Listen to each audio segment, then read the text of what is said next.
Dr. Carson, why did you want to be involved in the revival generation? Well, you know, I've been thinking for a long time that we need a revival. We've had 4 of them in the history of our country, usually around pestilence or war. We got all kinds of things going on. It's time for one.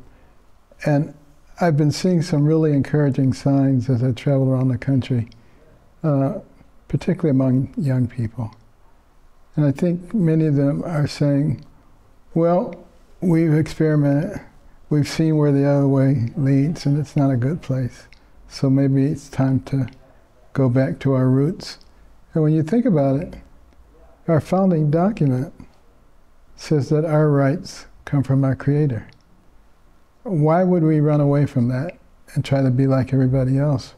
When you think about, we rose from nowhere to the pinnacle of the world in record time. And a large part of that was because of our belief system. So why don't we throw that away? And I think people are starting to understand that. That doesn't mean that we don't still have some substantial battles with Marxism and socialism.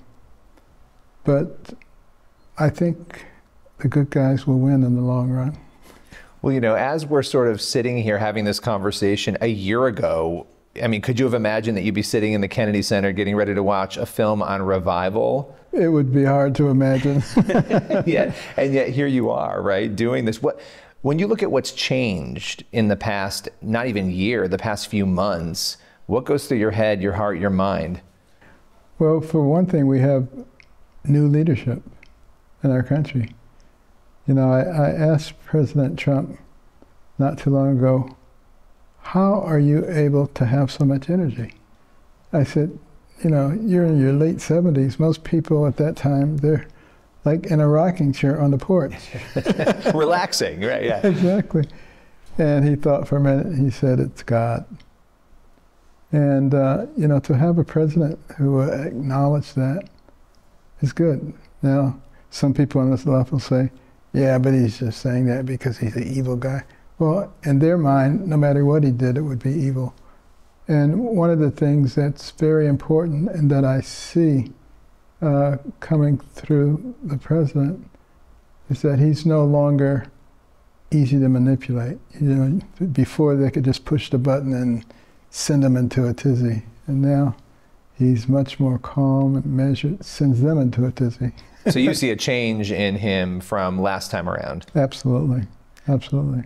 And when you think about the change, you were talking about young people before, it feels like politically, culturally, socially, at every level there's a change, right? It's impacting, the most important thing is faith and coming to faith, and we're seeing that happen with the youth, but we're also seeing a shift in the way people look at government and the bathroom issue, the trans issue in schools. I mean, you go down the line, things are moving. What do you think is driving the broader shift that is happening in America? I think people are braver. They're willing to actually talk about what they believe. In the past, for the last few decades, people, when a political discussion came up, they go hide in a corner and stare at the floor. They don't dare speak what they believe. That's changing. And, you know, I used to go to college campuses and, you know, a few students would turn up. Now you have hundreds of students turning up, wearing their American flags, proudly proclaiming the name of Christ. We've seen some of these situations where hundreds are baptized, and it's not a thing of shame anymore. It's a thing of pride. And I think kids are realizing that you can't be the land of the free if you're not the home of the brave. Mm.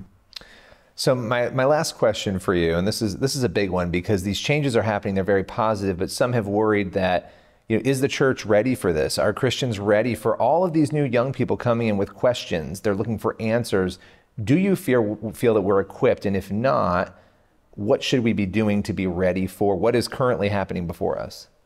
Well, there are a lot of people asking questions like that, and that's good because that's how you make progress. Ask the questions and don't shy away from them.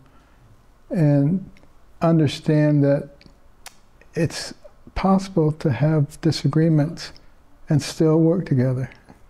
We are not enemies. If you take the first letter of each one of those, Wayne, we are not enemies. We've let hate and division flourish for a long time. It's waxed. Now it's time to let it wane. I think we're realizing that, because the only way our nation can really be brought down is from internally. It can't be brought down externally.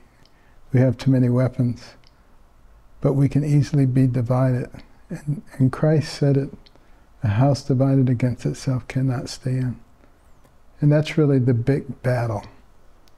Can we get people to understand that what Marxists do is they divide you?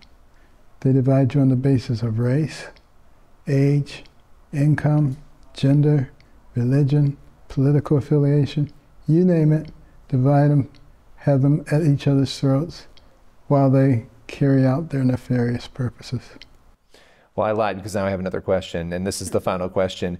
Are you confident that we can win that battle and stop that division from happening? I'm very confident. My only concern is not that we're going to be victorious, but that we will go too far, and that we will decide that we need to legislate morality.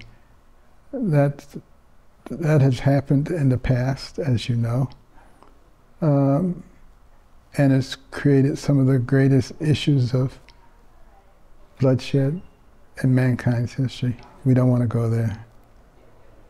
Well, Dr. Carson, I appreciate you taking the time today. Thank you for joining us. All right, it's been a pleasure. Appreciate what you do.